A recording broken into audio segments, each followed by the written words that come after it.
నమస్కారం, welcome to iDream ధర్మ మార్గం విత్ విజిత కార్యక్రమానికి స్వాగతం. ప్రస్తుతం మనతో పాటు ఉన్నారు ప్రముఖ ఆధ్యాత్మికవేత్త జ్యోతిష్య పండితులు సుభాష్ శర్మ గారు. ఇప్పుడు వారితో మాట్లాడి మరిన్ని విషయాలు తెలుసుకుందాం. నమస్కారం గురుగారు. గురుగారు, మహాశివరాత్రి గురించి ఆ రోజున శివుని ఎలా ప్రసన్నం చేసుకోవాలో ఇలాంటి విషయాలన్నీ కూడా మనం ఒక వీడియోలో మాట్లాడుకోవడం అయితే జరిగింది. కానీ శివరాత్రి మరుసటి రోజు కూడా చాలా విశేషమైన రోజు అని చెప్పి, ఆ రోజు కనుక మనం కొన్ని ప్రత్యేకమైన విధి విధానాలు ఆచరిస్తే చాలా మంచి ఫలితం ఉంటుందని చెప్పి నేను విన్నాను. ఇది వాస్తవమా? ఏంటి ఆ విధానాలు తెలియజేయండి.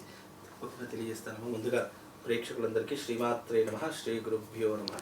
వందే శంభుమాపతిం సురగురుం, వందే జగత్కారణం, వందే పన్నగభూషణం మృగధరం, వందే పశూనాం పతిం, వందే సూర్యశశాంకవహినినయనం, వందే ముకుందప్రియం, వందే భక్తజనాశ్రయం చ వరదం, వందే శివం శంకరం. లోకానికి తండ్రి అయినటువంటి పరమశివుడి యొక్క మహత్యము ఎనలేనటువంటి గొప్పనైనటువంటి చైతన్యం కలిగినటువంటి నామము ఓం నమః శివాయ అనేటటువంటి నామం. ఇక్కడ ఆయన యొక్క పర్వదినమైనటువంటి మహాశివరాత్రి తెల్లవారితే అద్భుతమైనటువంటి యోగముతో కూడుకున్నటువంటి అమావాస్య పర్వదినం. అమావాస్య చాలా పరమ పవిత్రమైనటువంటి అమావాస్య. శివరాత్రి తెల్లవారి వచ్చేటటువంటి మరుసటి రోజు అమావాస్య. శివుణ్ణి ప్రత్యక్షం చేసుకోవడానికి ఒక రోజైతే, అలాగే ఆ రోజున మనిషి చేయవలసినటువంటి క్రతువులు ఎనలేనటువంటి క్రతువులు ఉన్నాయి. మామూలుగా అమావాస్య అంటేనే ఏదో చెడ్డ దినంగా భావిస్తాం, కానీ నిజంగా అమావాస్య రోజు ఈసారి అంత పవిత్రమైనది, చాలా పరమ పవిత్రమైనటువంటి నెగిటివ్ ఇంపాక్ట్ ని పోగొట్టుకోవడానికి, మనలో ఉన్నటువంటి అంధకారాన్ని తొలగించుకోవడానికి, ప్రతి మనిషి జీవితంలో కోరికలు నెరవేర్చుకోవడానికి ఏదైనా ఒక మంచి రోజు కావాలి, నాకంటూ ఒక రోజు వస్తే నేను దాన్ని తప్పకుండా వినియోగించుకుంటాను అనుకున్న ప్రతి ఒక్కరికి ఈ అమావాస్య చాలా అద్భుతమైనటువంటి రోజుగా చెప్పుకోవచ్చు. అందులోనూ ఈ అమావాస్య 144 సంవత్సరాల తర్వాత వచ్చేటటువంటి అద్భుతమైనటువంటి అమావాస్య అని చెప్పుకోవచ్చు. నిజంగా ఈసారి వచ్చిన ప్రతి ఒక్కటి కూడా ఈ ఉగాది తర్వాత అన్ని ఇలా చాలా సంవత్సరాల తర్వాత వచ్చే విశేషమైన రోజులే వస్తున్నాయి కదా గురుగారు ఎక్కువగా. అవునమ్మా, ఎందుకు అని అంటే గనక ఈ కుంభమేళతో కలిసి వచ్చేటటువంటి మహాశివరాత్రి, శివరాత్రితో కుంభమేళ ముగిసేటటువంటి రోజు, తెల్లవారితే అమావాస్య. ఈ అమావాస్య రోజు చేయవలసింది ఏంటి అంటే గంగా స్నాన విధి ఆచరణ చేసుకోవాలి. మనము శివరాత్రికి ఉపవాసం ఉంటాము, మరుసటి రోజు మాత్రమే భోజనం చేస్తాము. ఎవరైతే శివరాత్రి రోజున ఉపవాసం ఉండి మరుసటి రోజు యథాశక్తిగా ఎదుటి వారికి, అంటే ఇక్కడ ఏంటి అతిథి భోజనం అని చెప్పడం జరిగింది. అతిథి భోజనం పెట్టిన తర్వాత ఏ గృహస్థుడైతే భోజనం చేస్తాడో వాడి జీవితము ఎన్నో జన్మల పాపములు తొలగించుకోవడానికి ఈ కర్మ ఉపయోగపడుతుంది. అందులోనూ ఎవరైతే శివరాత్రి తెల్లవారుజామున ఎవరైతే ఒక మనిషికి భోజనం పెడతాడో సాక్షాత్తు ఆ భోజనం ఎవరు స్వీకరించినట్టుగా లెక్కలోకి వస్తుంది, శివుడే భోజనం చేసినటువంటి కిందికి లెక్క వస్తుంది. అతిథి దేవోభవ అంటారు కదా, ఆ శివుడు ఏ రూపంలో ఎవరింటికి ఎలా వస్తాడో కూడా మనం గుర్తించలేము. అంటే తెల్లవారితే ఎందుకు భోజనం పెట్టాలంటే ఆ పరమశివుడు, దీనికి కూడా ఒక చరిత్ర గాథ ఉంది. ఆ పరమశివుడు ఏ ఇంటికి ఏ రూపంలో ఎలా వెళతాడో ఎవ్వరు గ్రహించలేరు.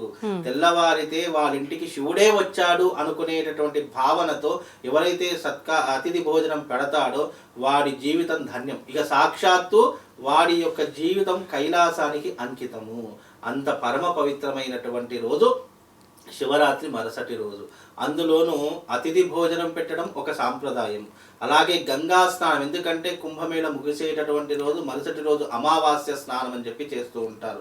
ఆ అమావాస్య స్నానం చేయడం ద్వారా ఏమవుతుంది, మనిషిలో ఉన్నటువంటి అంధకారాన్ని తొలగించి పాపాలను ప్రక్షాళన చేసేటటువంటి పవిత్రమైనటువంటి స్నానము ఈ అమావాస్య స్నానం. ఇది ఆఖరి రోజు గురుగారు, ఈ శివరాత్రి ఈ అమావాస్యకు ఆఖరి రోజు. అందులోను మాఘ స్నానాలకు ఆఖరి రోజు, ఎందుకంటే మాఘ అమావాస్య కదా, అందులోను మాఘ అమావాస్య రోజు ఆఖరి స్నానం. నెలంతా కూడా చేయలేనటువంటి వారు, ఏ ఒక్క రోజు కూడా స్నానానికి అనుకూలంగా లేదు అనుకున్న ప్రతి ఒక్కరు కూడా మాఘమాసంలో మాఘ స్నానం చేయకపోతే 365 పాపాలు చుట్టుకుంటాయి ప్రతి మనిషికి. కాబట్టి రోజు చేయలేనటువంటి వారు చిట్ట చివరిగా ఆ భగవంతుడు ఇచ్చినటువంటి చిట్ట చివరి అవకాశం ఈ అమావాస్య. ఈ అమావాస్య రోజున గనక స్నానం ఆచరిస్తే నెలంతా మాఘ స్నానం చేసినటువంటి పుణ్య ఫలితం కలుగుతుంది. కుదరని వాళ్ళండి, ఇక కుదరకపోతే దానికి ఇక ఒకటి మనం ఎప్పుడైనా ఆప్షన్స్ వెతుక్కోకూడదు. ఎందులోనైనా ఆప్షన్స్ వెతుకో, కానీ భగవంతుడి దగ్గర ఆప్షన్స్ వెతుక్కున్నావా నువ్వు కూడా భగవంతుడి దగ్గర ఆప్షన్ లాగానే ఉంటావు. అంతే కదా మరి. ఇప్పుడు ఎప్పుడైనా కూడా భగవంతుని ముందర తల్లిదండ్రుల దగ్గర ఎప్పుడు ఆప్షన్స్ వెతుక్కోకూడదు. అలా వెతుక్కున్నావు అని అంటే నీ స్థానం ఆప్షన్స్ అంటే మల్టిపుల్ చాయిస్ లో ఉన్నట్టుగా ఉంటుంది తప్ప నిన్ను ప్రత్యేకంగా భగవంతుడు గుర్తించాడు కదా. అందుకే ఈ గంగా స్నానానికి ఆప్షన్స్ లేవు. చాలా మంది ఏమంటారు అని అంటే గనక ఒక చెంబడి నీళ్ళు ఒక బాటిల్లో నీళ్ళు తీసుకొచ్చి తల మీద చల్లుకో. అది ఎప్పుడు అవుతుంది, ఎప్పుడు ఆప్షన్స్ లా పెట్టుకోవాలి అంటే నీకు నిజంగానే వెళ్ళలేనటువంటి అవకాశం లేదు, నీకు నిజంగానే సమయం లేదు అనుకున్న సమయంలో అది వర్తిస్తుంది. కాబట్టి ఇక్కడ నీకు ఆప్షన్స్ ఉన్నాయి కదా. ఇప్పుడు నీకు నెల రోజులు కుదరలేదు, కనీసం ఈ శివరాత్రి తెల్లవారు లేబర్ హాలిడే, ఎట్లయినా హాలిడేసే ఉంటాయి, కనీసం ఈ సమయంలో కూడా నువ్వు వెళ్ళకపోతే ఇక నీ జీవితం ఎందుకు? నువ్వు 365 రోజులు నీ పని మీద, నీ డబ్బు మీద, నీ షోకుల మీద, నీ యొక్క వ్యసనాల మీద అన్నిటి మీద టైం కేటాయిస్తావే. అలాంటప్పుడు ఈ దానికి నువ్వు టైం కేటాయించకపోతే నీ జీవితం ఎందుకు? ఆ పరమాత్ముడు నీకు ఇచ్చినటువంటి ఈ శరీరం ఎందుకు చెప్పండి. కాబట్టి ఆప్షన్స్ ఏమీ లేవు. నువ్వు తప్పకుండా గంగా స్నానం ఆచరించని తీరాలి. నువ్వు తెల్లవారితే అతిథి భోజనం పెట్టిన తర్వాతనే నువ్వు కడుపు నింపుకోవాలి. ఆ తర్వాత నువ్వు ఎప్పుడైతే భగవన్నామస్మరణ చేయకుండా ఉంటావో ఆ రోజున నీ జీవితం వ్యర్థము. కనుక తప్పకుండా ఈ 3 పనులు తప్పకుండా ఆచరణ చేసుకోవాలి. ఇంకోటి ఏంటి అంటే ఈ అమావాస్య రోజున ప్రతి ఒక్కరికి నెగిటివ్ ఇంపాక్ట్ ఉంటుంది. అంటే శత్రు బాధలు, శత్రు పీడలు, అలాగే చాలా మందికి శత్రువు యొక్క భయాలు ఎక్కువగా ఉంటాయి. అలాంటి భయాలు తొలగిపోవడానికి కూడా ఆ రోజున ప్రత్యేకంగా ఇంటికి అమావాస్య రోజున ఇంటికి రావి చెట్టు ఉంటుంది కదా, ఆ రావి చెట్టు తోరణాలు కట్టాలి అని చెప్పి శాస్త్రం అంట. రావి ఆకులతో ఇప్పుడు మామిడి ఆకులతో ఎలాగైతే తోరణాలు కడతామో రావి ఆకులతో తోరణాలు కట్టడం వల్ల ఇంట్లో నెగిటివ్ ఎనర్జీ ఉండదు. ఎవ్రీ అమావాస్యకు రావి ఆకులతో తోరణాలు కట్టాలట.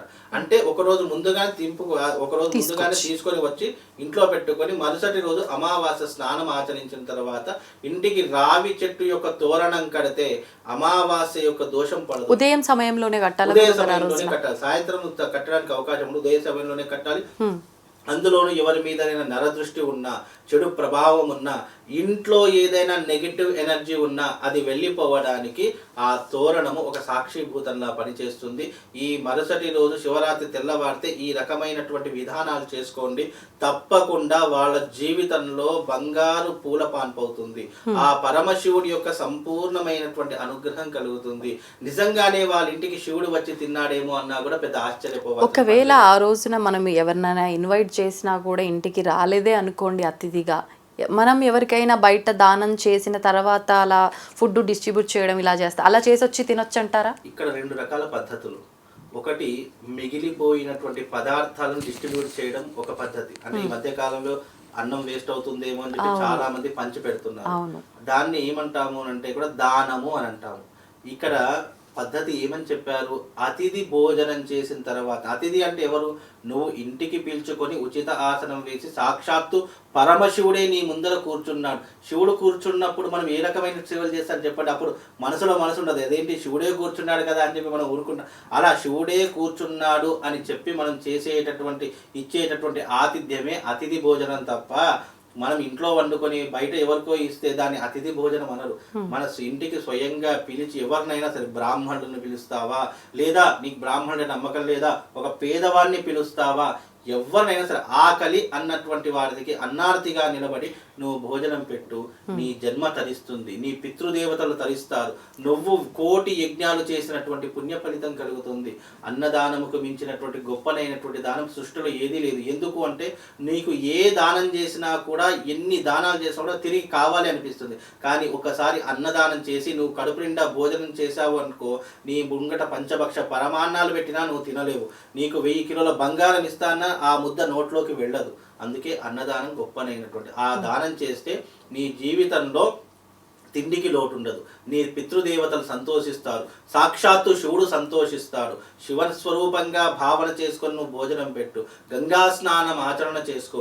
తప్పకుండా ఆ రోజున అమావాస్య కాబట్టి ఇంటికి రావి చెట్టు తోరణాలు కట్టు. ఇప్పుడు ఆ తోరణం మళ్ళీ ఎప్పుడు తీయాలంటారు? మళ్ళీ ఎప్పుడైనా తీసేసుకో. మామిడాకులు వాడిపోయిన తర్వాత ఎలా తీస్తామో అలాగా తీసేయాలి. ఇంటికి మామిడి తోరణాల కంటే శక్తివంతమైనటువంటి తోరణం ఏదైనా ఉంది అంటే అశ్వత్థ వృక్షం యొక్క తోరణము. ఆ తోరణం కట్టుకుంటే ఇంట్లో ఇప్పుడు ఎవరికైనా బ్లాక్ మ్యాజిక్ చేశారు లేదా ఏదైనా ఇంట్లో ఊరికి ఆరోగ్యం బాగుండట్లేదు అని అంటాము, ఊరికి హాస్పిటల్ చుట్టూ తిరుగుతారు కదా, అలాంటి వారు ఎవరైనా ఉంటే ఇంటికి రావి చెట్టు తోరణం కట్టండి. ఆ తర్వాత మీ ఇంట్లో ఆరోగ్య సమస్యలు అన్నీ క్లియర్ అయిపోతాయి. ఇక మీ జీవితంలో హాస్పిటల్లోకి అడుగు పెట్టలేరు, అంత విశేషంగా ఉంటుంది. ఇది తంత్రశాస్త్రంలో ఉన్నటువంటిది, ఇప్పటివరకు ఎక్కడ చెప్పలేదు, ఫస్ట్ మీ ఇంటర్వ్యూలోనే చెప్పానండి. ఓ థ్యాంక్ యూ అండి. నిజంగా ప్రతి ఒక్కరిలో కూడా ఏదో ఒక కుటుంబంలో సమస్య ఉండే ఉంటుంది. అన్నిటికన్నా ముఖ్యంగా ఆరోగ్య సమస్యలు చాలా ఎక్కువగా ఫేస్ చేస్తుంటారు. ఎంత డబ్బున్న ఆరోగ్యం అనేది కరెక్ట్గా లేకపోతే అసలు ఆ ప్రశాంతత అనేది ఉండదు. అటువంటి వాళ్ళకు నిజంగా చాలా మంచి విధానాన్ని తెలియజేశారండి. నమస్తే, ధన్యవాదాలు.